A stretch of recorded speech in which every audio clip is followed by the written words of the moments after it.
Yeah.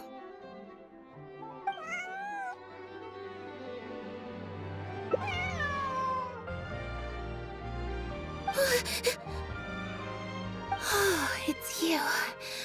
One second. Now activating chat mode. You made me jump there. I thought they'd finally caught me. Objectively speaking, the trouble was entirely of my own making. Half an hour ago, I was at Hotel de Boer for a drinks reception. It was to celebrate the successful opening of a show, but it was draining my energy. So, I waited for the right moment, then snuck away so I could switch to standby mode. Probably because I'm playing the lead role in the show? Is that so surprising? I'm always getting invitations to do solo performances. I just usually get Linny to write back and turn them down. But then came the Fontanalia Film Festival. We took all the kids from the House of the Hearth out to see a film, and after it finished, they all started clamoring for me to try out acting for some reason. Even Linny was chanting along with them. Anyway, it just so happened that a director called Mary who had sent me an invitation right around then. I'll spare you the details, but basically, I ended up accepting it. Yep, you nailed it. I'm playing the role of a puppet. In fact, the show's called The Lost Puppet, and it's a masked mime show. So, I don't have to do any facial expressions or say any lines. Literally just a series of physical movements. The director says it's a very avant-garde art form. Art is not comprehended by the mind, but felt in the heart. At least, that's what the director says. Anyway, if nothing else, the opening performance seemed to go down well. At the drinks reception, everyone was crowding around me, saying, "Triumphant character portrayal, faithful adaptation of the original work, unequivocally, quintessentially avant-garde," and stuff like that. But being the center of attention is draining. So the moment they left me to go harass the director instead, I was out of there. The other thing is, some weird things happened while I was on the stage. Oh, sorry, Bonnie. I didn't mean to leave you out of the conversation. My bad. No, we just met. We bumped into each other right after I slipped away.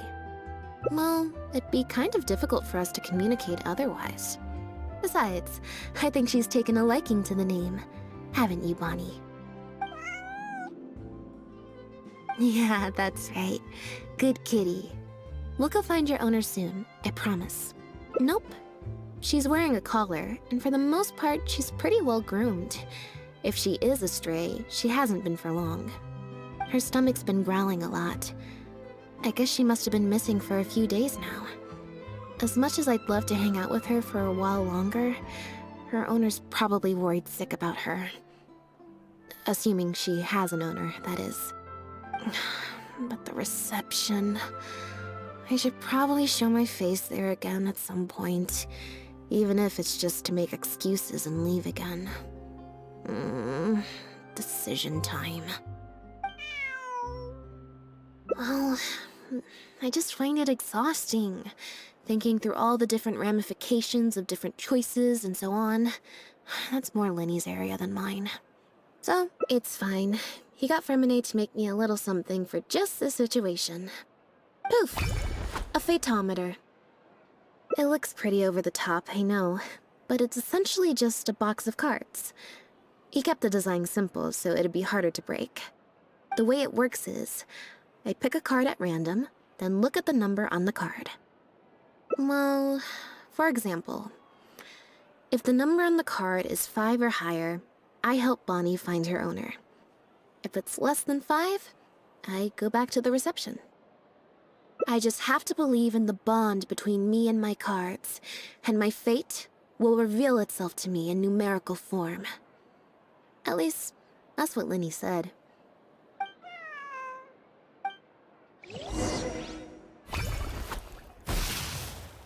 Huh, I didn't like that. Was I using it wrong? Maybe if I just...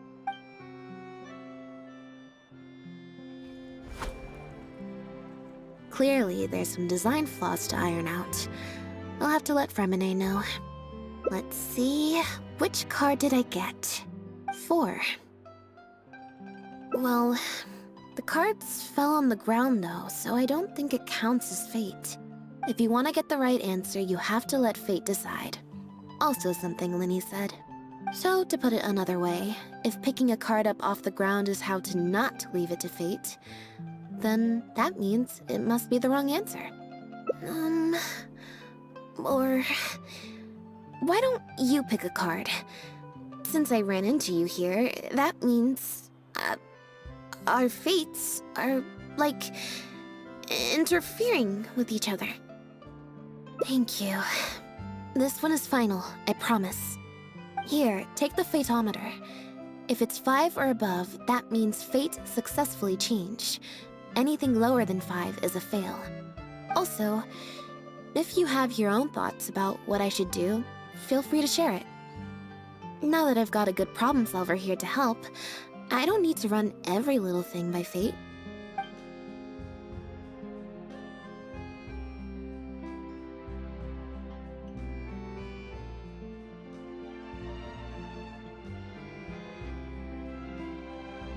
Huh?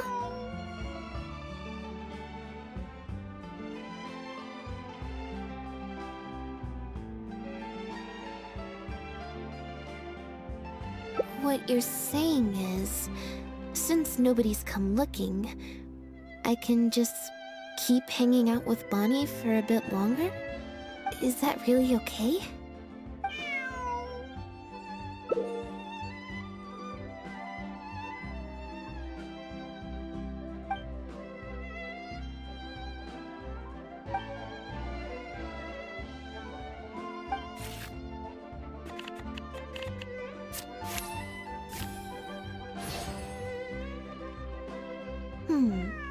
You make a good point.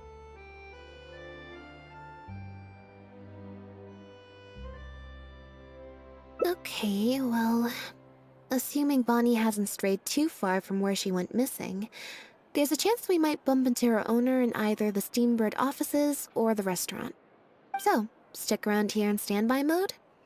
Yeah, that suits me. Oh, good idea. Bonnie's definitely hungry. May as well.